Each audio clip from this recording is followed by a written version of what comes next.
ವೈಷ್ಣವಿ ಚಾನಲ್ಗೆ ಸ್ವಾಗತ. ಇವತ್ತು ನಾವು ಪ್ರಾನ್ ಮಸಾಲ ರೆಸಿಪಿನ ಹೇಗೆ ಮಾಡೋದಂತ ನೋಡೋಣ.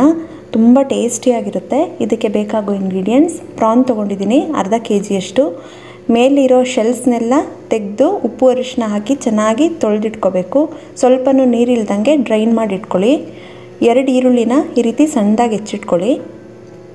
ಸ್ವಲ್ಪ ಕೊತ್ತಂಬರಿ ಸೊಪ್ಪು ಮತ್ತು ಸ್ವಲ್ಪ ಕರಿಬೇವು, ಒಗ್ಗರಣೆಗೆ ಎಣ್ಣೆ 3 ಟೇಬಲ್ ಸ್ಪೂನಷ್ಟು, ಶುಂಠಿ ಬೆಳ್ಳುಳ್ಳಿ ಪೇಸ್ಟ್ 2 ಟೀ ಸ್ಪೂನ್, ಮತ್ತು ಗ್ರೈಂಡ್ ಮಾಡಲಿಕ್ಕೆ 1 ಈರುಳ್ಳಿ ಮತ್ತು 2 ಹಸಿಮೆಣಸಿನ್ಕಾಯಿ ತೊಗೊಳ್ಳಿ. ಖಾರದ ಪುಡಿ 2 ಟೀ ಸ್ಪೂನ್, ಧನಿಯಾ ಪುಡಿ 1 ಟೀ ಸ್ಪೂನ್, ಅರಿಶಿನ 1/4 ಟೀ ಸ್ಪೂನ್, ಗರಂ ಮಸಾಲ ಪುಡಿ 1 ಟೀ ಸ್ಪೂನ್, ರುಚಿಗೆ ತಕ್ಕಷ್ಟು ಉಪ್ಪು. ಹೀಗೆ ಮಾಡೋದಂತ ನೋಡೋಣ. ಒಂದು ಮಿಕ್ಸಿ ಜಾರಿಗೆ ಈರುಳ್ಳಿ ಮತ್ತು ಹಸಿಮೆಣಸಿನ್ಕಾಯಿನ ಹಾಕಿ ಗ್ರೈಂಡ್ ಮಾಡ್ಕೋಬೇಕು. ನೀರು ಹಾಕ್ದಂಗೆ ದಪ್ಪದಾಗಿ ಈ ರೀತಿ ಗ್ರೈಂಡ್ ಮಾಡ್ಕೊಳ್ಳಿ. ಇದನ್ನು ಒಂದು ಕಂಟೈನರ್ನಲ್ಲಿ ತೆಗೆದಿಟ್ಕೊಳ್ಳಿ. ನೆಕ್ಸ್ಟ್ ಒಂದು ಪ್ಯಾನ್ನಲ್ಲಿ ಎಣ್ಣೆನ ಬಿಸಿ ಮಾಡೋಕ್ಕಿಟ್ಕೊಳ್ಳಿ. ಇದು ಬಿಸಿ ಆದಮೇಲೆ ಈರುಳ್ಳಿನ ಹಾಕಿ ಹುರ್ಕೊತಾ ಬರಬೇಕು. ಸ್ವಲ್ಪ ಈರುಳ್ಳಿ ಕಲರ್ ಚೇಂಜ್ ಆಗೋವರೆಗೂ ಫ್ರೈ ಮಾಡ್ಕೊಳ್ಳಿ. ಒಂದು ಲಿಡ್ನ ಕ್ಲೋಸ್ ಮಾಡಿ 1 ನಿಮಿಷ ಕುಕ್ ಮಾಡ್ಕೊಳ್ಳಿ. 1 ನಿಮಿಷ ಆದಮೇಲೆ ಸ್ವಲ್ಪ ಈ ರೀತಿ ಕಲರ್ ಚೇಂಜ್ ಆದಮೇಲೆ ಇದಕ್ಕೆ ಗ್ರೈಂಡ್ ಮಾಡಿರೋ ಅಂಥ ಪೇಸ್ಟ ಹಾಕ್ಕೊಳ್ಳೋಣ. ಇದನ್ನೆಲ್ಲ ಹಾಗೆ ಫ್ರೈ ಮಾಡ್ಕೊತಾ ಬನ್ನಿ. ಈ ಜೊತೆಗೇ ಶುಂಠಿ ಬೆಳ್ಳುಳ್ಳಿ ಪೇಸ್ಟ್ ಹಾಕ್ಕೊಳ್ಳಿ.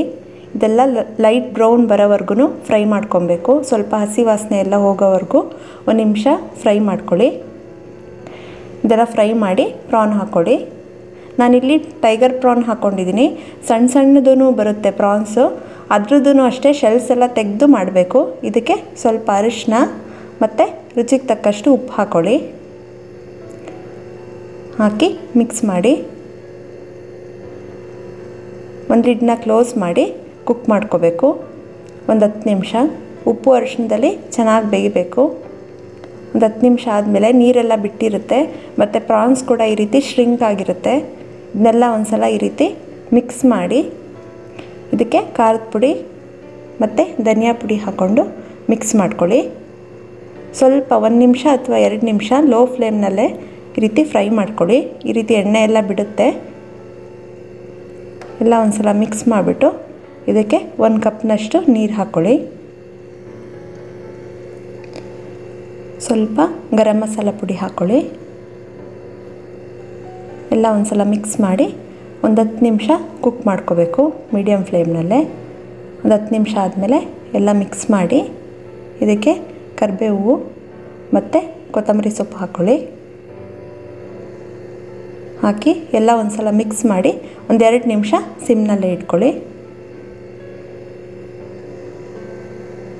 ಒಂದು 2 ನಿಮಿಷ ಆದಮೇಲೆ ಗ್ಯಾಸ್ ಆಫ್ ಮಾಡಿ ಸರ್ವ್ ಮಾಡ್ಕೊಳ್ಳಿ. ತುಂಬಾ ಈಸಿ, ತುಂಬ ಟೇಸ್ಟಿಯಾಗಿರುತ್ತೆ. ಇದನ್ನು ಸಾಮಾನ್ಯವಾಗಿ ರೋಟಿ ಚಪಾತಿಗಿಂತಲೂ plain pulao, jeera rice, ghee rice ಜೊತೆಗೆ ತುಂಬ ಚೆನ್ನಾಗಿರುತ್ತೆ. ನಮ್ಮನೆ ಇವತ್ತು ಪ್ಲೈನ್ ಪಲಾವ್, ಅದ್ರ ಜೊತೆಗೇ ಸರ್ವ್ ಮಾಡ್ತಾಯಿದ್ದೀನಿ. ಮಕ್ಳಿಗಂತೂ ತುಂಬ ಇಷ್ಟಪಡ್ತಾರೆ. ನೋಡಿದ್ರಲ್ವಾ ಪ್ರಾನ್ ಮಸಾಲಾನ ಹೇಗೆ ಮಾಡೋದಂತ. ನಿಮಗೂ ಈ ರೆಸಿಪಿ ಇಷ್ಟ ಆದರೆ ಲೈಕ್ ಮಾಡಿ, ಶೇರ್ ಮಾಡಿ. ಮತ್ತಷ್ಟು ಈಸಿ ರೆಸಿಪೀಸ್ಗಾಗಿ ವೈಷ್ಣವಿ ಚಾನಲ್ಗೆ ಸಬ್ಸ್ಕ್ರೈಬ್ ಆಗೋದು ಮರಿಬೇಡಿ. Thank you.